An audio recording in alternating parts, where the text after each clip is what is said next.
Muy bien, ante todo agradecer a All Pet Food y a Viaromas por la invitación para estar acá con ustedes. Hoy mi idea era compartir con ustedes mis inquietudes a ver cómo hacemos para optimizar las dietas para mascotas, ajustando el valor nutricional de los ingredientes, pero por sobre todo cuáles son los criterios que tenemos que tener en cuenta para hacer nuestro propio ajuste. Básicamente vamos a hablar de cómo hacemos la formulación de dietas para mascotas, vamos a puntear nada más, o sea, cuáles son las materias primas de alimentos y cómo hacemos para asignarle una materia nutricional a cada una de esas materias primas, pero después vamos a ver cómo se modifican esas matrices nutricionales de acuerdo al proceso que nosotros le realizamos al alimento. Y por último, vamos a hacer algunos ejemplos de cómo se modifican las fórmulas de forma práctica de acuerdo a cómo uno toma el valor nutricional de las materias primas. Entonces, para hablar de formulación de dietas para mascotas, a mí me gusta presentar este esquema en el cual, por un lado, están las necesidades de los animales. Por otro lado, están las matrices de materias primas, o sea, cuáles son los nutrientes que nos aportan todas y cada una de las materias primas que utilizamos. Y por último, cierra ese esquema la ingesta, que es lo que nosotros sugerimos en el envase de cada uno de los productos para que el dueño de la mascota pueda asignar una ingesta diaria a ese animal de acuerdo al perfil nutricional de la dieta que nosotros le damos. Pero a eso hay que tener en cuenta dos cosas. Uno es el microambiente, que es cómo, o sea, nosotros transformamos todas esas materias primas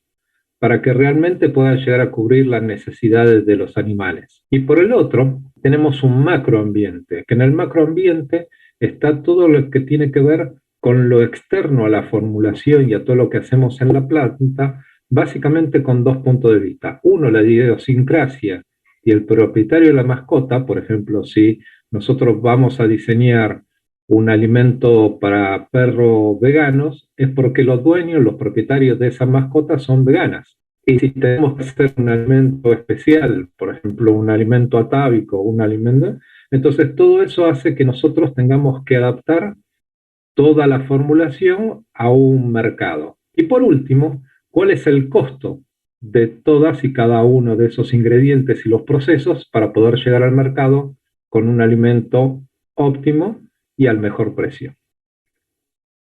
Entonces, si hablamos de requerimientos, el año pasado hicimos con la Universidad de Parma y la Facultad de Agronomía de la UBA una ponencia de requerimientos nutricionales para justamente formular para caninos y felinos. Pero básicamente yo les puedo resumir en un slide, que es, ¿qué dice SENASA? Que la Autoridad Sanitaria de Argentina, podría ser el SAC, el SAGARPA, ¿sí? Está en la Autoridad Sanitaria versus lo que dice FEDIAF, que es la Federación Española, ¿sí?, de alimentación de mascotas. Por ejemplo, SENASA, la autoridad sanitaria, da unos requerimientos mínimos que uno tiene que cumplir para una fórmula para un animal, para una mascota, que es un mínimo de proteína cruda, un mínimo de extracto etéreo o grasa, un máximo de fibra cruda, un máximo de minerales totales, un máximo de humedad y un mínimo y máximo de calcio y fósforo. Sin embargo, FEDIAP, cuando habla de requerimientos, ¿sí?, esto es, por ejemplo, la tabla de los nutrientes recomendados, ¿sí?, para en unidades por cada 100 gramos de materia seca del alimento, dice, por ejemplo, cuánto tiene que tener de proteína el alimento. Entonces, para animales adultos, basado en requerimiento energético de mantenimiento, ¿sí?, con diferentes valores de energía, dice 21 o 18% de proteína cruda en base seca, o para crecimiento temprano o crecimiento tardío en perros, de 25 o 20% de proteína, ¿sí?, que es lo mismo que dice la autoridad sanitaria. Sin embargo, FEDIAF plantea todos y cada uno de los aminoácidos, ¿sí? Esenciales para el perro en este caso, ¿sí? También lo plantea para el gato, ¿cuál es el nivel que tiene que tener de todos y cada uno de los aminoácidos? Esto cobra mucha importancia cuando nosotros hacemos alimentos para prescriptos, para diferentes segmentos de alimentos de mascotas. ¿Y cuáles serían esos segmentos? Básicamente, tenemos, desde la visión nutricional, tenemos que describir el animal a nutrir. Entonces, podemos hablar de diferentes razas de perros o podemos hablar de diferentes estilos de vida de perros, animales prescriptos, diferentes razas, cachorros, adultos, ¿sí? Y si lo vemos desde el punto de vista más común que lo vemos en las plantas de alimentos balanceados, es por segmentos. O sea, si es un super premium, un premium estándar económico, pero también distribuidos por tamaños o por edad, raza o estilo de vida, algunos alimentos con sensibilidad específicas, o sea, como las prescriptas, pero la autoridad sanitaria dice que tiene que ser un alimento completo y balanceado. ¿Sí? ¿Está? Entonces, eso es en cuanto a requerimientos. Y tenemos también los extremadamente premium, ¿sí? O sea, NAC, ¿sí? Nutricionales y todo ese tipo de alimentos. Ahora, nosotros tenemos que a todos y cada uno de los ingredientes que nosotros usamos para confeccionar esos alimentos, necesitamos asignarle un perfil nutricional. Ahora, ¿qué valor vamos a asignar en ese perfil nutricional? Básicamente, nosotros dentro de los ingredientes que usamos para elaborar alimentos, podemos dividirlos en granos y coproductos, legumbres y coproductos, carnes y coproductos, vegetales y coproductos. Y después macro microminerales, que en general son sales, ¿sí? Pueden ser orgánicas, pueden ser inorgánicas, vitaminas y diferentes aditivos funcionales. Entonces, algunos ejemplos de granos, también tenemos subproductos como frechillo, gluten, germen, pulidos, legumbres, arvejas, lentejas, soja, ¿sí? Y diferentes harinas de extracción, espelel, aceites hidrolizados. Dentro del grupo de los subproductos de origen animal, carne, esto es carne de pollo mecánicamente separada, harina, cebos, aceites hidrolizados. Y dentro de los vegetales en general, ¿sí? Descontando lo que son gramíneas y leguminosas, ¿sí? O semillas y granos, tenemos las pulpas, remolacha, chicoria, diferentes vegetales frescos, deshidratados. Entonces, vamos a ver de dónde empezamos a obtener esos datos. Y entonces yo les voy a dar un ejemplo y voy a hacer una comparación de lo que son tablas disponibles totalmente versus lo que nosotros estamos haciendo, ¿sí? Acá figura como Argentina, pero es lo mismo en cada uno de los países en donde trabajamos y dentro de cada uno de los países, dentro de cada una de las empresas. Entonces, esto es de FAO, la composición típica de los cereales, ¿sí? Por ejemplo, para grano de maíz, un total de proteína cruda dice 9,3, base seca. También dice cuál es la digestibilidad de cerdos. Está muy poco difundido los valores de aprovechamiento de los ingredientes, de los diferentes ingredientes para perros y gatos. Nosotros lo que hacemos es estimaciones básicamente de lo que pasa en cerdos, pero mucho más en lo que pasa en aves, porque tiene un aparato digestivo que se comporta relativamente más parecido que algunas que animales adultos, por ejemplo, en perros y gatos. ¿Cuál es el score químico? ¿Sí? O sea, ¿cuál es la comparación contra la proteína ideal? ¿Cuánta grasa tiene? ¿Y cuánta fibra cruda? Y extracto libre de nitrógeno. Esto es lo que dice FAO, que es el Comité Americano. Dice que, por ejemplo, para pet food ingredients, ¿sí? Para corn, para maíz, dice, estos son diferentes aminoácidos, cisteína, cistina, glutamina, glicina, histidina, ¿sí? Estos son, es un reporte del 30 del 9 del 2020, en donde dice cuáles son los valores de cada uno de los aminoácidos para diferentes laboratorios, que los tienen codificados, y le dice cuáles son los valores. Entonces, todas las plantas de Estados Unidos, ¿sí? Que participan en esta red de laboratorio van informando cuáles son los valores de aminoácidos, por ejemplo, de maíces que se utilizan como ingredientes para pet food. Esta es una buena base de datos para que nosotros podamos formular. ¿Qué hacemos nosotros en Argentina? Por ejemplo, estos son datos de una empresa en donde se van categorizando el maíz de acuerdo a cada una de las entradas de maíz, cuánta proteína, si bien esto está en base húmeda y el otro estaba en base seca, hay una diferencia bastante grande, grasa, humedad, fibra, ceniza, almidón, pero también hacemos la discriminación comercial de quebrado, materias extraños, dañados por hongos, insectos u otros daños, porque a partir de esto nosotros hacemos o una cuantificación económica o una valoración de si ingresa o no ingresa. Todas estas muestras son tomadas y analizadas pre-ingreso a planta, y a partir de esto es si se decide ingresar o no a la planta y cuál va a ser el valor nutricional que le vamos a asignar a ese batch.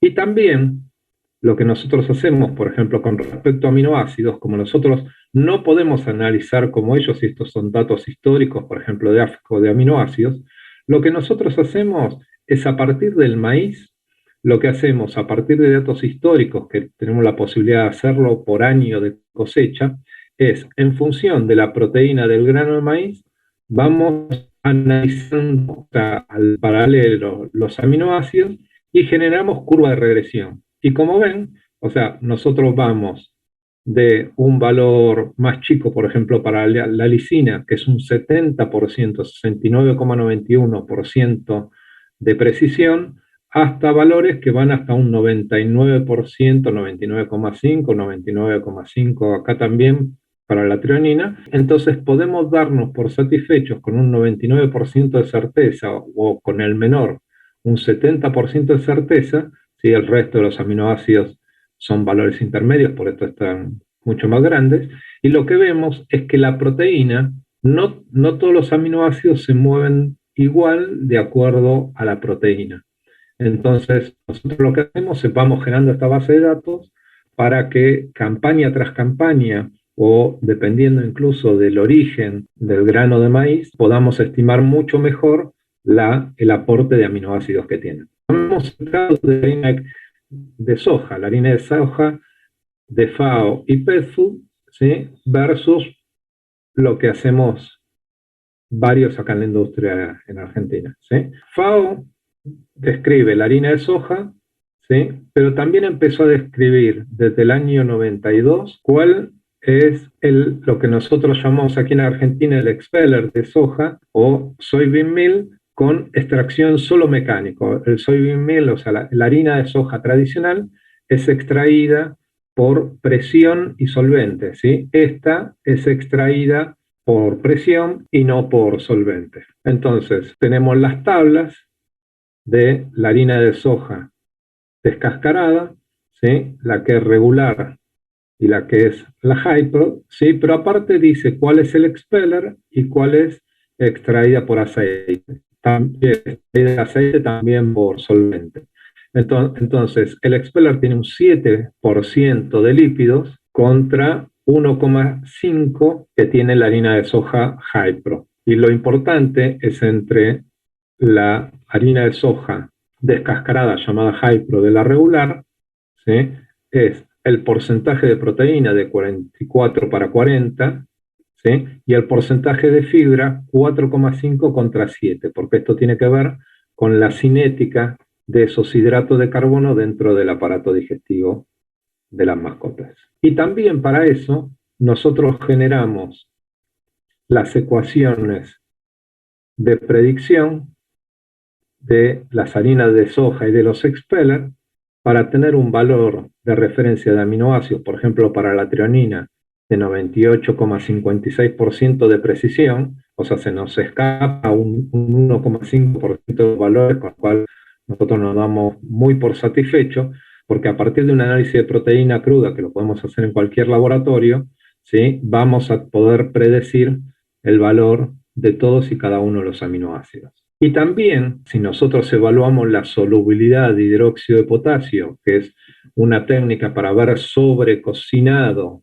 de la harina de soja, nosotros lo que vemos es que hay una relación que no es lineal, ¿sí? Sino que es cuadrática, en la cual a mayor contenido de proteína cruda se afecta el tema de solubilidad, ¿sí? Entonces, nosotros estos valores de solubilidad, por ejemplo, una solubilidad, en este caso, de 62% versus una solubilidad de un 85%, nosotros lo corregimos por la concentración de proteína cruda para ver si está bien o está mal cocinada. Y también, por ejemplo, vemos las correlaciones, que esas correlaciones en proteína y solubilidad de hidróxido de potasio no son iguales si es para soja extrusada, por ejemplo, o speller de soja o harina de soja. O sea, el proceso afecta el tipo de cocción de ese poroto. Veamos qué pasa con los DDGs, ¿sí? O sea, o gluten en general. Estos son datos de Francia versus Argentina. O sea, todos estos datos que yo estoy mostrando de FAO, de FEDIAF, de AFCO, de Francia, son datos totalmente válidos. Hay que ajustarlo a la realidad de uno, nada más, pero como base están bien.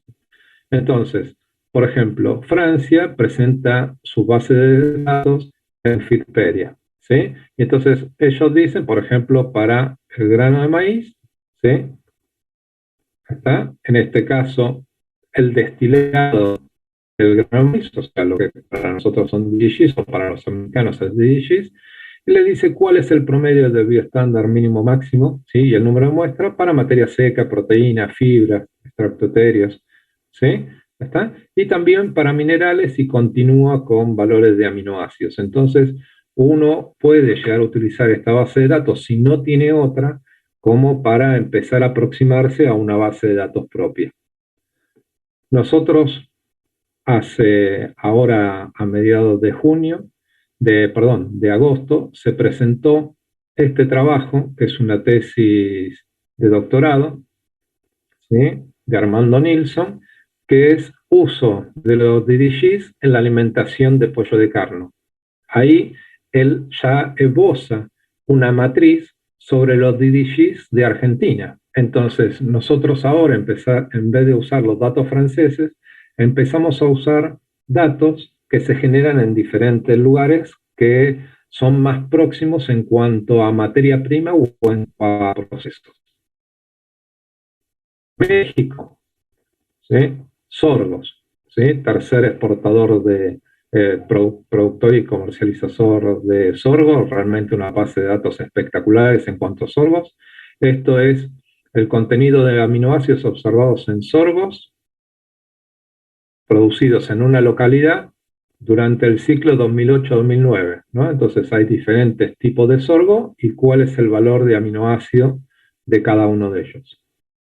Nosotros en algún momento tuvimos la posibilidad de hacer de diferentes sorgos de Argentina y evaluamos también cuál era el porcentaje de proteína cruda y evaluamos cuál era el promedio, el del bioestándar, el valor máximo, los diferentes percentiles, el valor mínimo, ¿sí? Y la cantidad de muestras que teníamos dentro de cada uno de esos percentiles.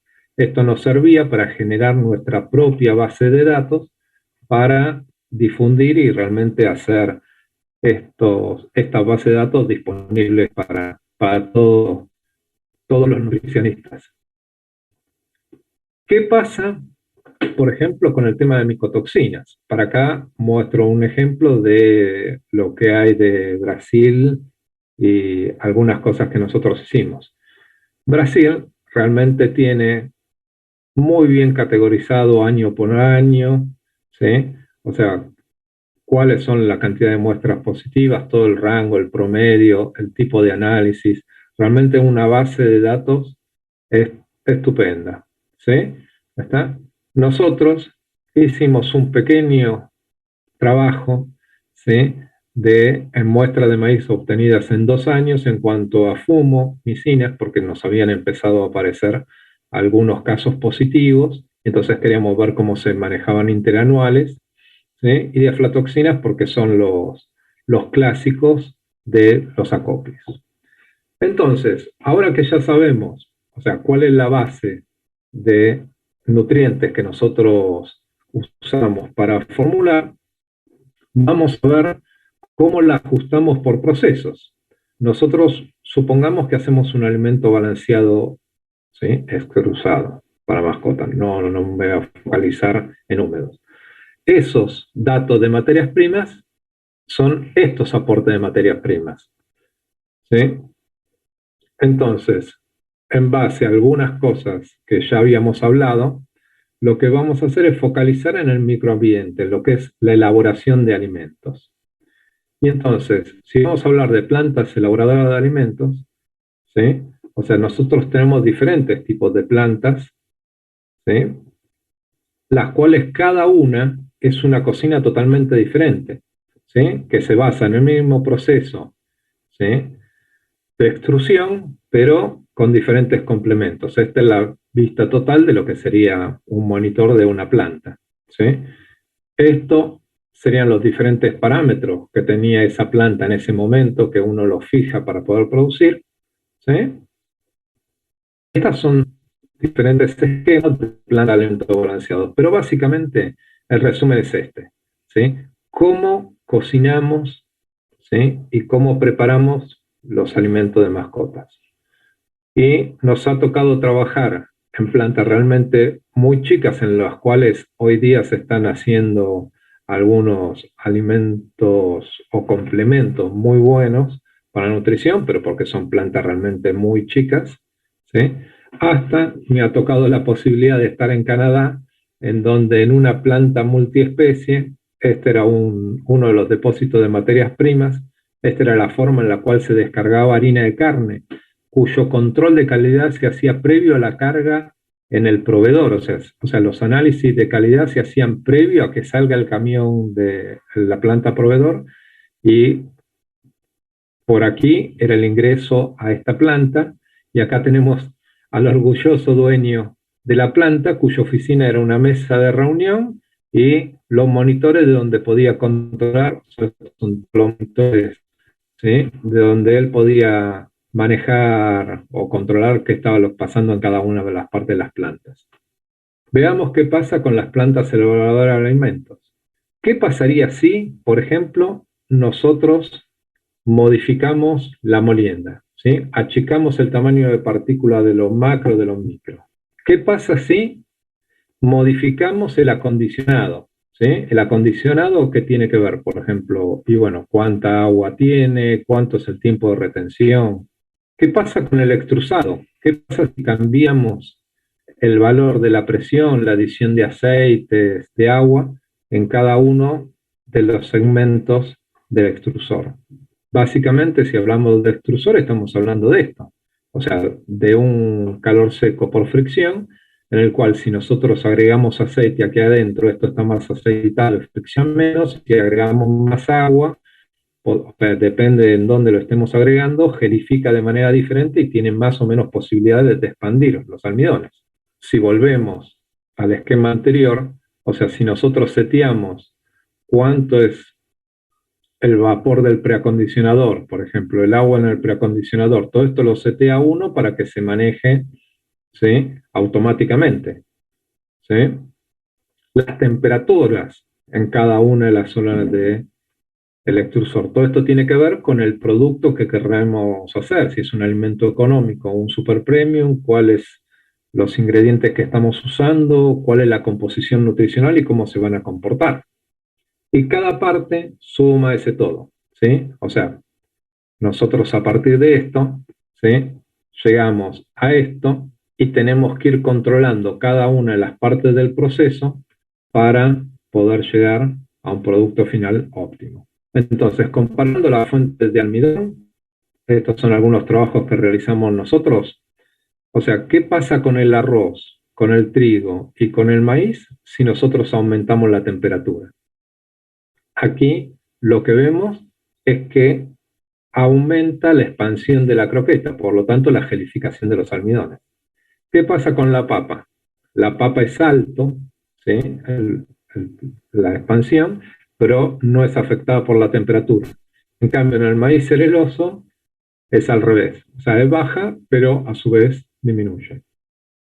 Y a 150 grados, el maíz tiene una expansión, el maíz cerealoso, el trigo y la papa tienen otro, estadísticamente significativa, y el arroz tiene una expansión mucho menor. Entonces, de acuerdo a lo que uno quiere expandir la croqueta o cuál es la estructura de la croqueta que quiere generar, debería utilizar diferentes fuentes de almidón. ¿Qué pasa con las legumbres?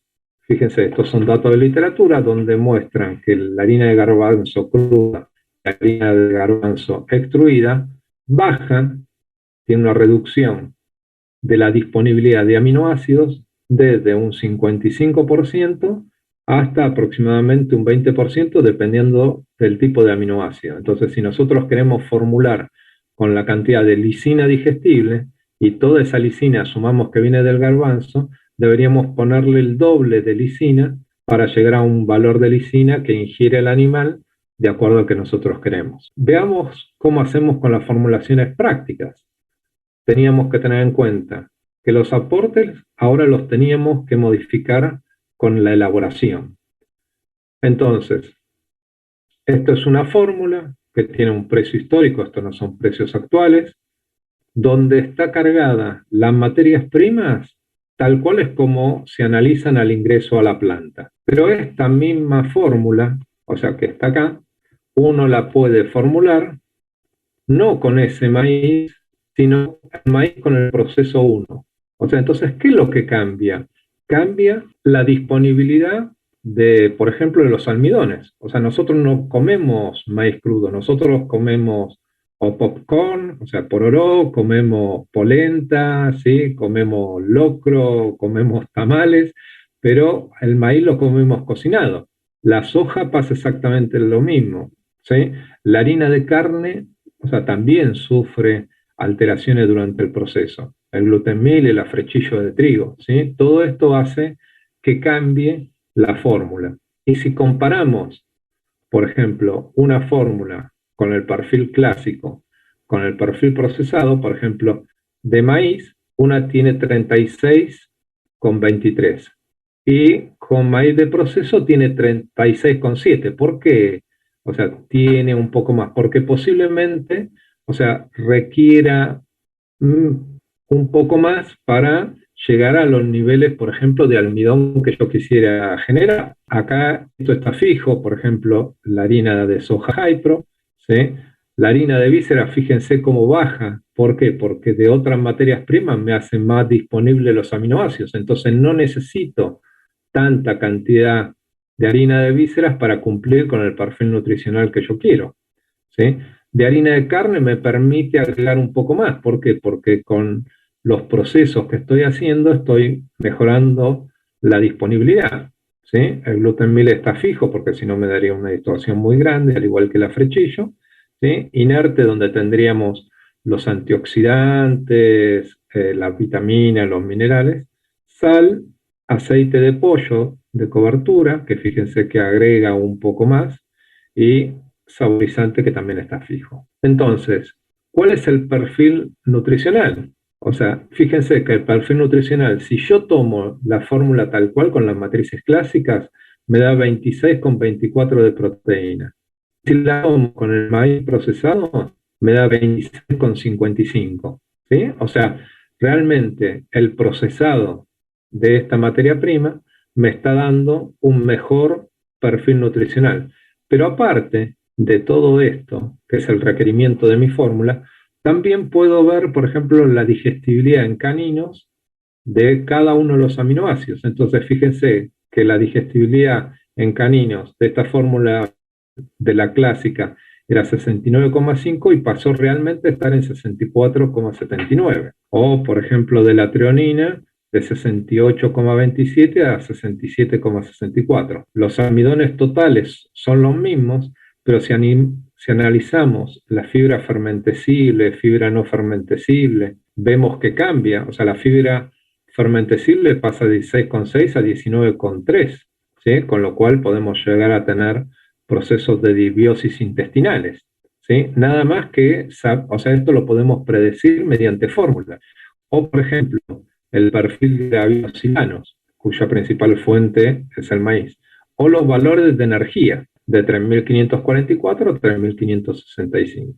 Básicamente, no solo lo que dice la autoridad sanitaria, sino que podemos ir prediciendo todo el resto de los nutrientes y ver cómo se van a comportar en el aparato de los animales. A manera de conclusión, podemos decir que este es el esquema básico de formulación en donde nosotros tenemos en cuenta los requerimientos, los aportes, cuánto comen los alimentos.